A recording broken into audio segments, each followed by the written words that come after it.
السلام علیکم ورحمۃ اللہ وبرکاتہ۔ بسم اللہ الرحمن الرحیم۔ عقائد کا سلسلہ چل رہا ہے۔ مضمون یہ چل رہا ہے کہ اللہ تعالیٰ نے حضور اکرم صلی اللہ علیہ وسلم کو بہت ساری فضیلتوں سے نوازا ہے۔ اس میں سے 10 بڑی بڑی فضیلتیں ہیں۔ آج نمبر 8 اور نمبر 9 کا ذکر کرنا ہے۔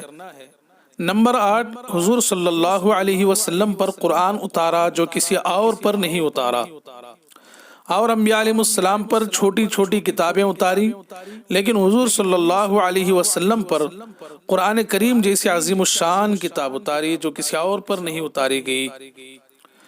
قرآن کریم میں اس مضمون کی کئی آیتیں ہیں۔ سورہ دہر کی آیت ہے بسم اللہ الرحمن الرحیم، انا نحن نزلنا علیک القرآن تنزیلا۔ اے پیغمبر صلی اللہ علیہ وسلم، ہم نے ہی آپ پر قرآن تھوڑا تھوڑا کر کے نازل کیا ہے۔ اس آیت میں یہ مضمون مل رہا ہے کہ اللہ تعالیٰ نے قرآن کریم آپ علیہ السلام پر اتارا ہے، تو ہمارے لیے ضروری ہے کہ ہم یہ عقیدہ رکھیں کہ اللہ تعالیٰ نے آپ علیہ السلام پر قرآن کریم جیسی عظیم الشان کتاب اتاری ہے۔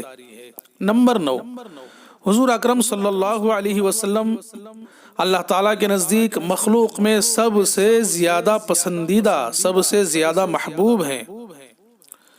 طبرانی کی روایت ہے عن علی ابن علی المکی الہلالی عن ابیہ قال دخلت على رسول اللہ صلی اللہ علیہ وسلم فی شکاته التي قبض فیہا۔ طویل روایت ہے جس کے آخر میں ہے آپ علیہ السلام فرماتے ہیں انا خاتم النبیین و اکرم النبیین علی اللہ و احب المخلوقین الی اللہ عز وجل، کہ حضرت علی الہلالی فرماتے ہیں کہ جس مرض میں حضور صلی اللہ علیہ وسلم کی وفات ہوئی، میں اس وقت حضور صلی اللہ علیہ وسلم کے پاس گیا۔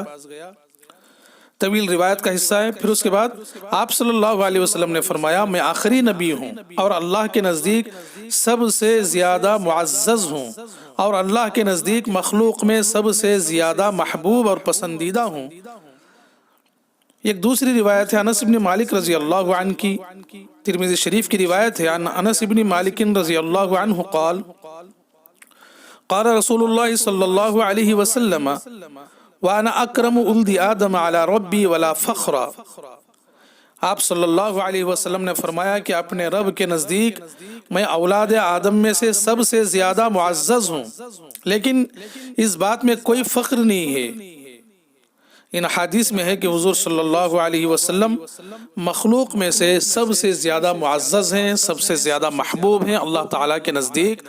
تو یہ عقیدہ رکھنا ہمارے لیے ضروری ہے کہ نبی کریم صلی اللہ علیہ وسلم کی ذات پر قرآن کریم اتارا گیا، اور یہ عقیدہ رکھنا بھی ضروری ہے کہ نبی کریم صلی اللہ علیہ وسلم مخلوق میں سب سے زیادہ معزز اور سب سے زیادہ محبوب ہیں، پسندیدہ ہیں اللہ تعالیٰ کے نزدیک۔ اللہ تعالیٰ سے دعا کریں کہ اللہ تعالیٰ ہمارے عقائد مضبوط فرمائے۔ وآخر دعوانا ان الحمد للہ رب العالمین۔